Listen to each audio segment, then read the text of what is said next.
All right, thank you for that. So first of all, a short introduction about the history of aerial photographs. It started here. Well, no images survived, so this is the only caricature of the very person who started everything. Maybe some risk-taking involved here as well. The first to use balloons and cameras together. Then kites have been used also as an aerial gadget for taking aerial images. And here's a very fine example, just 6 weeks after the devastation of San Francisco, earthquake and fire. And then some animals involved, being more precise, birds and pigeons. And we go to Germany. German photographer and apotheker in the very same person. He used to deliver medicine to his patients, and also he was interested in taking photos, aerial photographs, and he used pigeons for that. Then, luckily for the birds, airplanes stepped in, and they were a more effective way of course, taking photographs. And all these aforementioned sort of innovations or inventions were, of course, used for military purposes, mainly. Of course, there were some hobbyists as well, but military wars played a really important role in testing and using these devices. And then the commercial TV stations in the United States invented helicopters. There's a very nice YouTube clip. If you Google KTLA helicopter, you're able to see the whole program. The first flight is documented there, and there's a great sense of drama there. Of course, these helicopters are still in use in many these kind of breaking news situations. But just 3 years ago, when we started to have these kind of conferences around here, we had our specialty as drones. We focused on drones, and at that time, it was not that popular yet as a tool for aerial storytelling. But now I have to say that after looking at this topic for a couple of years and ending up actually also publishing a book according to our research results, we can say that this is already an ubiquitous tool for area storytelling in many countries. Not all, but in many countries. There are some anecdotes already. Even there has been talks about signs, and I was able to detect this sign in the very city center of Helsinki last summer, but then our parliamentary ombudsman of Finland prohibited the use of this sign because it used wrong language. In Finland, we use Finnish and Swedish, not English. So these signs disappeared. So also Paul used green and red. I'm using the same here. Of course, there are some pluses. It's so much cheaper to use drones instead of renting helicopters or buying helicopters. It's lightweight, it's really easy to use, and also hopefully it helps keep reporters safe from many this kind of hazardous surroundings, fires, floods, and even demonstrations. There are still some minuses like short battery life, about 30 minutes, and that means that there's a quite short operation range as well. And there are many restrictions, and you have to pay attention to aviation law, and you have to have a special sort of education as well if you want to do this professionally. And there are some restrictions about the flying heights, which is still 150 meters in Finland, but according to the harmonizing European Union regulation, it will go down to 120 meters. So what we need next in order to get a bit further away from hyperlocal and local context. Of course, we are starting to use satellites.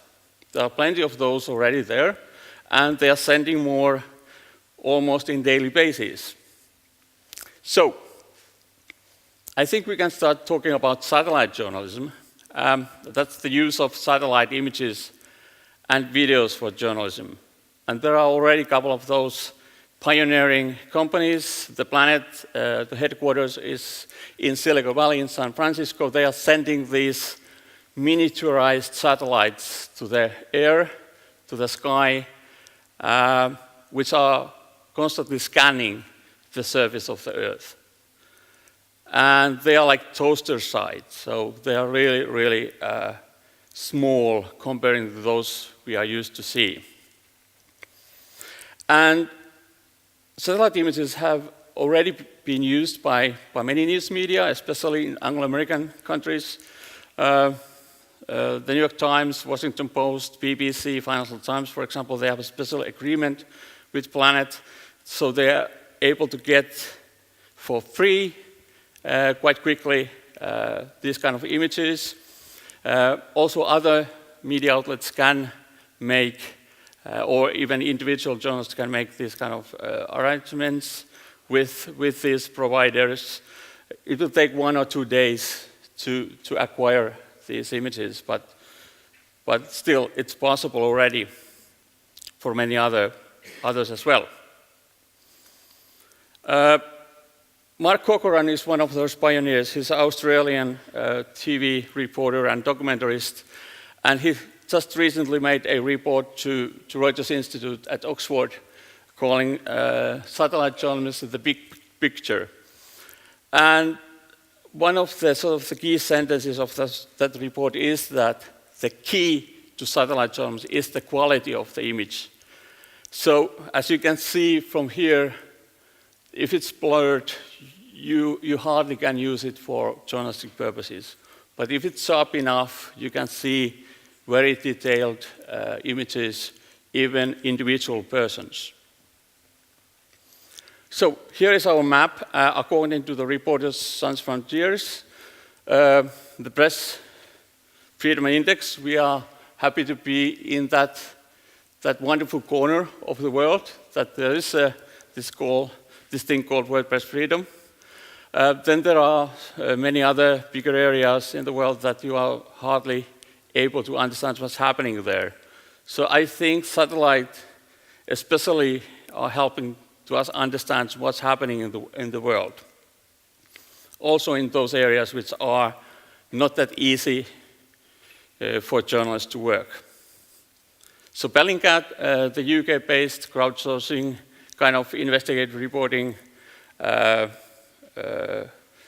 collaborative network has used in several cases already satellite images to detecting, for example, the case of the Eastern Ukraine missiles downing the flight MH17.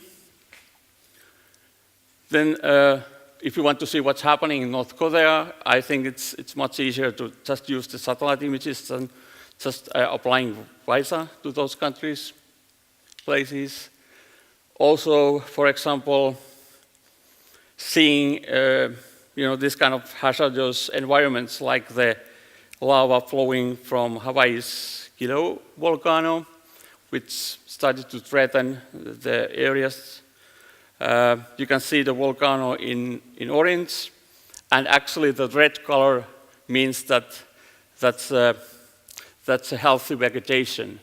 So you have to pay attention also when analyzing these kind of images. So red usually means that it's really dangerous, but in this case it's quite safe still.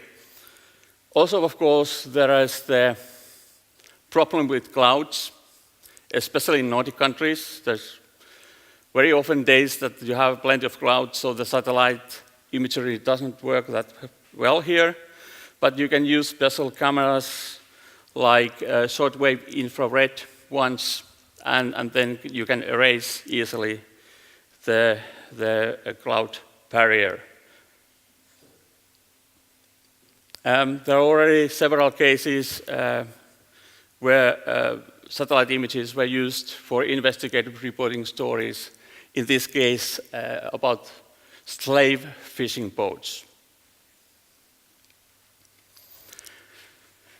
So just demonstrating that this is really something which is now coming to our sort of tool set.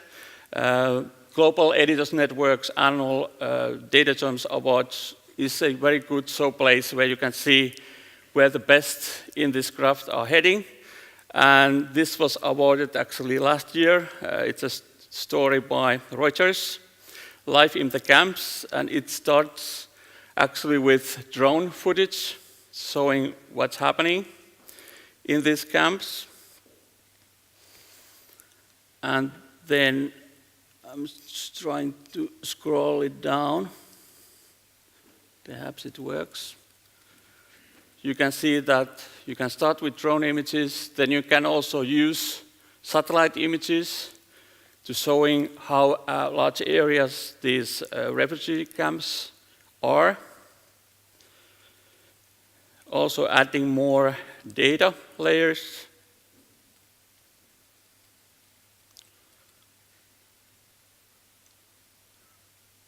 And even more maps, using maps, which is Paul's specialty. And also having these kind of more and more data layers to trying to understand, let's say, the hygiene levels of those camps.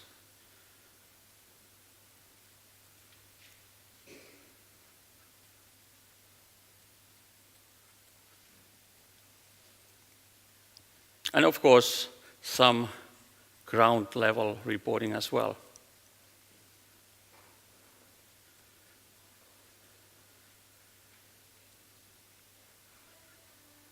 So very impactful, data-rich storytelling with the help of some satellite images as well. So actually, in conclusions, after reading Mark Corcoran's seminal report, indeed, satellite imagery provides journalists with a powerful storytelling tool, especially for coverage of events in remote, high-risk, and inaccessible locations, and especially suitable for global investigative reporting if you are interested in that area. But of course, more education is needed. It's really hard, actually, to analyze and understand these satellite images, so you need the special skills for that. Here are some other bottlenecks. It's mainly dominated by US-based companies so far, and they sort of can control, actually, what kind of images we are able to get. If there are some crises happening in the world, and there are some American interests, for example, there are several cases already that you are not able to get any images, any satellite images for those purposes.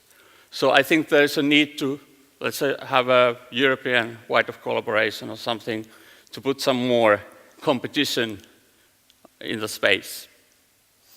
Satellite terms also raises new ethical and civil liberties issues, especially privacy concerns, because I think in general people are not yet aware that they can be probably watched by satellites.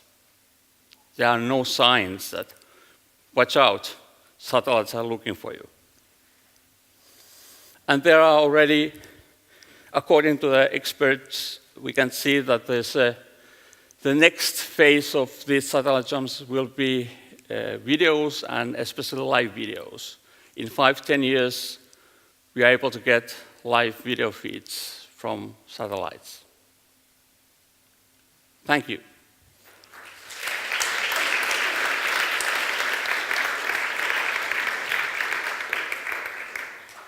Yes, I think we have time for at least one question. Yes.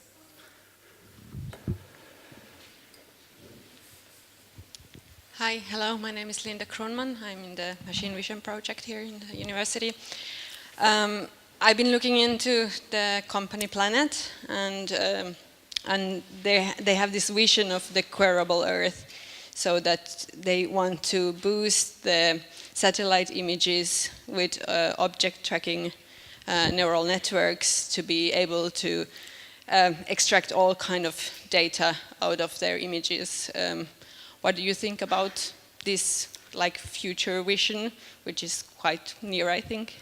Yeah, well, I think we should pay more attention to that, because I think they are like a little bit ahead of what we sort of understand and where our awareness is.